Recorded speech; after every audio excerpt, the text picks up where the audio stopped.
Kendimi kaybediyorum anla, gözlerimde bir ışık yok mu? Ben seni sevdim diyordun oysa yıllardır ağlıyorum. Kendimi aramak lazım içeride, kalbimin aynası sanıyordum. Kirli bu sayfayı ben istemezdim, tek bir satır sana yazmıyorum. Susmuyorum ve de dinliyorsun, belki de sen beni hiç sevmiyorsun. Benim sevgimi de hiç takmıyorsun, sen başka bir kollardaydın.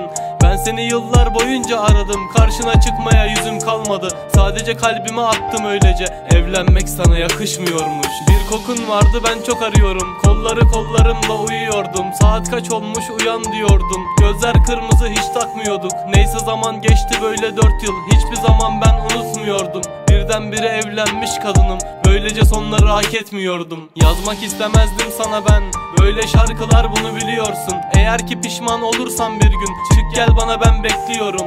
Nefret edilecek bir şey yok ki, sorarsa her bir zaman seviyorum. 7 kocadan 70 çocuğun olsa ben senden hiç vazgeçmiyorum. Bir sigara yak ver gidişine yansın, herkes seni benimle sansın.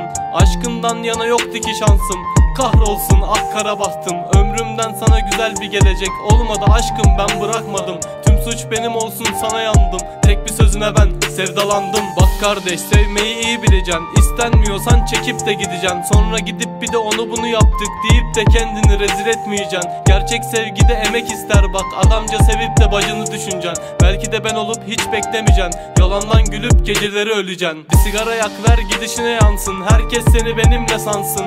Aşkından yana yoktu ki şansım, kahrolsun ah kara bahtım.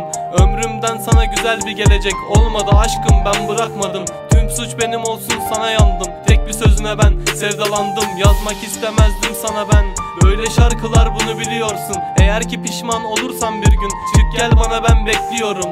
Nefret edilecek bir şey yok ki, sorarsa her bir zaman seviyorum. 7 kocadan 70 çocuğun olsa ben senden hiç vazgeçmiyorum. Hiç vazgeçmiyorum.